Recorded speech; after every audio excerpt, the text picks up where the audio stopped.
Hey everyone, welcome back to Crush Medicals. Today we're diving deep into a topic that's close to my heart: malaria prevention. As a doctor, I've seen the devastating impact this disease can have, but the good news is it's preventable. We're going to break down the ultimate defense strategy against malaria, combining personal protective measures, environmental control, and even medication. Let's get started. All right, let's talk about how to create a force field around yourself against those pesky mosquitoes that can carry malaria. First up, insecticide-treated nets. These aren't your average mosquito nets. They're like sleeping in a fortress of protection. Make sure you're using them properly, tucking them in tightly, and checking for any holes. Next, let's talk about keeping those indoor spaces safe. Remember, mosquitoes love to hang out in dark corners, waiting for their chance to strike. That's why using indoor insecticides, either sprays or coils, can be a game changer. These work by eliminating mosquitoes that make their way inside. And don't forget about insect repellents. When you're venturing out, especially during peak mosquito hours, make sure to apply and reapply a good repellent containing DEET or picaridin. It's like wearing an invisible shield that keeps those bloodsuckers at bay. Remember, these personal protective measures are your first line of defense against malaria. By taking these simple steps, you're significantly reducing your risk of getting infected. Now let's talk about cutting the problem off at the source, eliminating those mosquito breeding grounds. Remember, mosquitoes need stagnant water to lay their eggs. So, the name of the game is to remove any standing water around your home. Take a walk around your property and look for anything that can collect water. Old tires, empty buckets, clogged gutters. Even something as small as a bottle cap can become a breeding ground. Empty them out, flip them over, and make sure there's no place for those mosquitoes to multiply. And hey, this is a team effort. Get your neighbors involved. Community-wide efforts to clean up potential breeding sites can make a huge difference in reducing the mosquito population and protecting everyone. Remember, a clean environment is a crucial step in preventing malaria. By working together, we can make our communities safer and healthier. Planning a trip to an exotic destination? That's awesome! But if you're heading to a malaria endemic area, it's crucial to add another layer of protection: chemoprophylaxis, which is just a fancy word for preventive medication.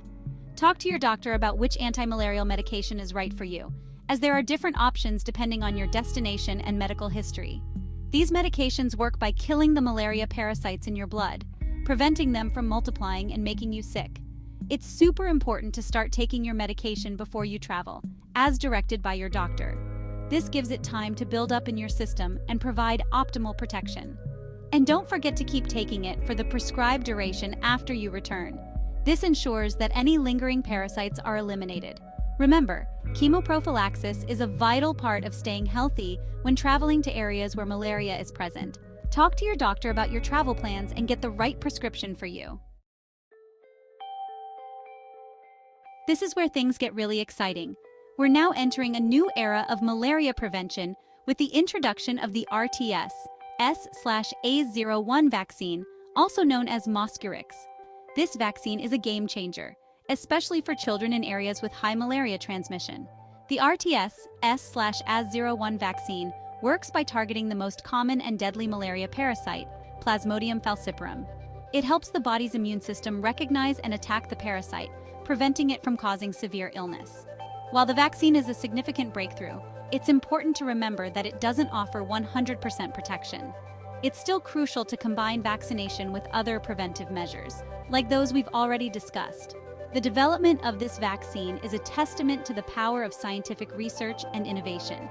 It gives us hope for a future where malaria is no longer a threat, especially for the most vulnerable populations. We've talked about the physical barriers against malaria, but knowledge is a powerful weapon too. Understanding how malaria spreads, its symptoms, and when to seek treatment is crucial for early diagnosis and effective treatment. Let's talk symptoms. Malaria can mimic other illnesses, so it's important to be aware of the common signs: fever, chills, sweats, headache, muscle aches, fatigue, nausea, and vomiting.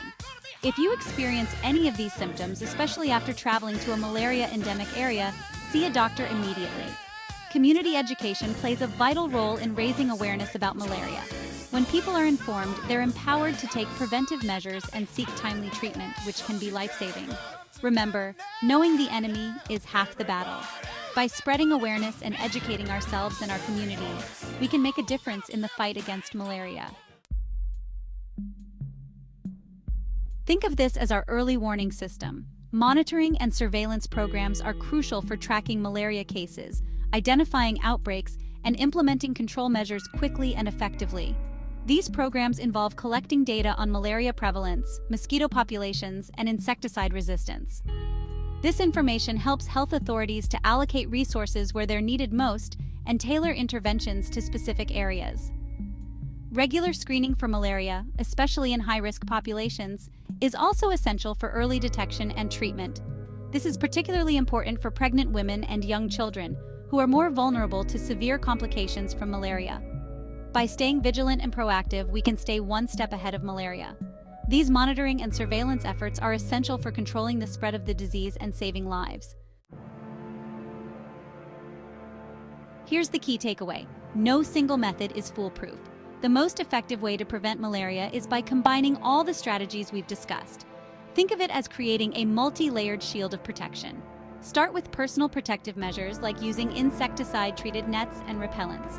Then, eliminate mosquito breeding sites around your home and support community-wide efforts to control mosquito populations. If you're traveling to a malaria-endemic area, talk to your doctor about chemoprophylaxis and get vaccinated if eligible. Remember to stay informed about malaria symptoms and seek prompt medical attention if you suspect you might be infected. By taking a comprehensive approach, we can significantly reduce the burden of malaria and work towards a future where it's no longer a public health threat. That was a lot of information, but I hope you found it helpful. Remember, this video is for informational purposes only and not intended as medical advice. Always consult with your healthcare provider for personalized guidance on malaria prevention and treatment. If you're traveling to a malaria-endemic area, make sure to schedule a visit with your doctor well in advance to discuss your individual risk factors and the best preventive measures for you. Remember, this video is for health enlightenment only and not a medical advice. If you have any health challenge, please contact your healthcare provider. And don't forget to subscribe to Crush Medicals for more informative videos on staying healthy and living your best life. Until next time, stay curious, stay informed, and stay healthy.